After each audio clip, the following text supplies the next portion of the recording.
My name is Samson Kasumba and this is the Focal Point. We're broadcasting out of the country in Uganda, of course, where to a certain extent it seems as if being professional doesn't matter. I've had conversations of persons saying, who cares about engineers who can't do anything when the boys in Katwe and Kisenyi are doing even a better job? Well, I've had those arguments and discussions in a country where buildings seem to come down faster than they go up because foremen have become engineers. Where are the engineers? What happened to engineering? What happened to professionalism? That's what we're going to be discussing. And my guest is Dr. Samson Rwahwire, PhD, if you like, and he certainly has been in the business of teaching, but he's also the youngest fellow of the Uganda National Academy of Science. Dr. Rwahwire, it's certainly a pleasure having you on the Focal Point. Thank you. Let me begin where we should begin. Is it difficult being so well educated and so young in Uganda? Yes, to some extent it is difficult because we live in a society that has devalued the quality of education or the degrees which various people hold. And this is due to the fact that we have people who are not trained in particular fields, and to some extent they have excelled in those fields, and therefore the professionals to some extent have been left out. And because of that, it's a bit difficult to practice in Uganda. That suggests that you agree that a boy who never finished university, never finished high school, can put apart the engine of a motorcycle and repair it. I mean, doing science that it doesn't know. Does that make it difficult for engineers? Well, the engineering field is a bit wide. We have, in engineering, we have what we call technicians. Then we have the engineers themselves. Under every engineer, at least we should have about 10 technicians. Therefore, an engineer who is trained, for example, in automotive, let me give an example, in automotive, if he has a bachelor's degree, then he's supposed to do the supervisory role. Then So you guys are managers? We are managers. They do the dirty work? But we know what is supposed to be done because you can't manage what you don't know. Okay. You should know what's supposed to be done. And therefore, that's the reason why there should be technicians. You wouldn't find, for example, an engineer with a master's degree and is mixing cement. It's not possible. Why? We don't expect that. We don't expect that because there should be people who are supposed to do that, people who hold certificates and that kind of stuff. However, the problem comes in here. Let's say we want something professional. We want, let's say, a building, or we want a vehicle, for example. You will not bring technicians to design. No, these are supposed to be designed by engineers because engineers are supposed to design and then oversee the production of the product which they have come up with. But again, you spoke about engineers supposed to supervise. Engineers are supervising buildings that are coming down in this town. I mean, there was one in Makerere that took down a few lives. Where are the engineers as these buildings come down? The engineers are and you have a professional association. Yeah. We have a problem in Uganda whereby we want shortcuts. So we leave out the engineers, the qualified engineers, and then we want shortcuts. I think the society has been wired that way to get By things. Who? The environment. The environment has wired them that way, that if you want something fast, if you want a building, you just go to an Ejuwakali person and then we put up a building. If you want something quality, then get a professional. A professional engineer will give you a bill and then you will run away. And that's the problem we are having. And also the other issue which I want to bring about, we have buildings coming out, we have disasters happening in the country, engineering disasters. The problem is all about the policy. It's all about the policy. If something comes down, for example, let's say if you have potholes in the country, those are engineering solutions. They should be answered by engineering and not just because reports to be written. No, there should be an analysis. Why did this building come down? But engineers are not providing solutions that are very close to their backyard. Isn't it a shame that in a university where there is engineering lecturing going on, there are still potholes? Yeah, it's a shame. It's a shame. Isn't that an exemplar of the problem of our education system? No and yes. Why no? Because we have to look at the priorities. Where does the money go, for example?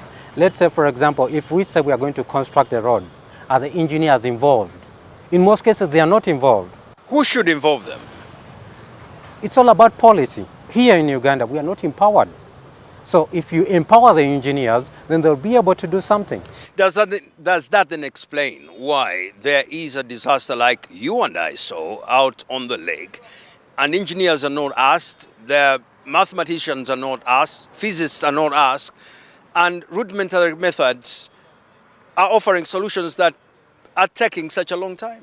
How in the right mind would you think of using a rope to pull out a ship wreckage, which is tons and tons of kilograms, and then you think that you can use men to pull it out? I mean, this is a matter of engineering. But ever since the boat went into the ground on Saturday evening, engineers have been silent, also watching television, as opposed to coming to volunteer. They had to call the engineers. So the engineers can't volunteer, they have to be called. You can't show up at a site when you're not supposed to be there. Of course, you'll go there and then you say that, I'm an engineer. Who called you? So we need to We're assuming that, because at that point, it is Gwanga Muje. Everybody is coming. Journalists are coming. Let the engineers show up with diagrams and with their pens and just help out. Wouldn't that be an opportunity lost by the Professional Association of Engineers?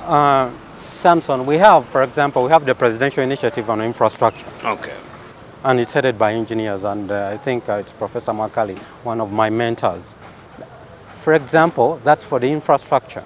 We should have also other committees for different engineering sections, for example, of mechanical engineering, of materials, of energy, and all that kind of stuff. Look at what we had, the challenge we had with the Karuma Bridge, when the press was writing about cracks and that kind of stuff, and different people were saying about it's a materials problem. But did the country try to bring about the best brains, the materials engineers, to look at the problem? No, we don't do that, because therefore it's a matter of policy. We need to empower our engineers. We shouldn't leave our engineers in the backyard. Have we detached our best brains from the biggest projects in this country, in your opinion? Absolutely. What's the danger in doing that? There should be technology transfer. All big infrastructure projects should have a component of technology transfer. But if there is no technology transfer, then the country is going to suffer. But let me tell you that of all the best brains we have in our universities, for example, the engineering schools at Makerere, Chamboga, and Busitema, very few are called upon to be attached to the big infrastructure projects. Very few. Do you think that government, in that sense, is not doing enough to bring professionals to the field of play? Yes, absolutely. It's not doing enough. Well, the government may not change its operation in that direction. What can you do to get it to understand the importance of doing that, apart from attending shows like this? We have tried to write articles, we write review papers in media, not journals, but in the media. Engineers do write review articles. And you know, the engineering field is supposed to influence policy, even in terms of infrastructure. But if you're not empowered to do that, then you'll be left out. Now, of all these buildings which have collapsed, of all the potholes we have, even the ship which capsized, have you heard of, for example, a university being called upon to investigate? No, we don't. And actually, if you look at the ministries, if you look at, for example, like a country in Germany, each ministry has a research grant which is supposed to be given to a university to solve their own problems. Now, I expect, for example, the lion's share of the budget which goes to Ministry of Works and Transport to have research grants to solve their problems. What are some of the problems we have? We have problems in aviation. We have problems with our roads. We have problems with our roads. We have potholes. They should be solved, but it's not there. Many Ugandans have complained that our roads are too expensive to build. What is engineering doing, you who is an expert in materials, to come up with some materials, some local solutions that are going to make constructions of roads in this country a lot cheaper? We have been wired, Ugandans have been wired to eat and eat. Ugandans are very hungry. So if you come up with something which is too sustainable, to some extent maybe you're stepping on somebody's toes. Yeah. We need to change our mindsets as Ugandans and make sure that we give the very best to the country. You are into materials. Tell us some of the situations where you have been moving around and you've seen things being done and you're thinking this is a disaster waiting to happen. Based on your expertise on materials. One of the most common problems we are having right now, look at the plastics, for example. They're everywhere. Plastics are everywhere. Those plastics are going to affect our ecosystem. Actually, they're already affecting our ecosystem. They're going to even affect our health. But we need material engineers to come up with solutions of how, for example, the plastics can be there and maybe they can be used in a sustainable way, or develop new materials which are biodegradable. And by the way, Samson, I should tell you that this country may be having less than 10 materials experts with PhDs. That's a fact. Why? Is it because this stuff is very difficult to study, or is it lack of interest in the area? We haven't trained. We haven't trained. We are starting an airline, but we don't have any public university running an aviation or an aerospace program. So how are you going to have sustainability when you haven't trained at home? So we always need to look in the future. We need to plan for this country. I would expect the country to look, for example, if they're starting an airline, to make sure that we are training engineers who are going to man all these big infrastructure projects. Without that, there won't be any sustainability. And that's the reason why they say engineers are the sites, for example, construction of roads, but they're only dumping soil. Why? We have created a system whereby it doesn't allow technology transfer. We have created a system which has placed us in a cocoon, and we can't show our full potential. This country has best brains, let me tell you. You sound like a young man that is frustrated working in a country that doesn't seem to understand the place of professionals. Is that true? I believe that there is vision. There is a vision, and I believe that things will get better. So the president has goodwill. The president has goodwill, but I think he needs to see the reality that the engineering field in this country needs to be empowered. And if the professionals are given the hand to deliver, then this country will change. Dr. Samson Rwahwire, it's certainly been a pleasure talking to you, and hopefully Thank you. all will go well. Thank you. That brings us to the end of this edition of The Focal Point. We do have the best brains, according to Dr. Samson Rwahwire.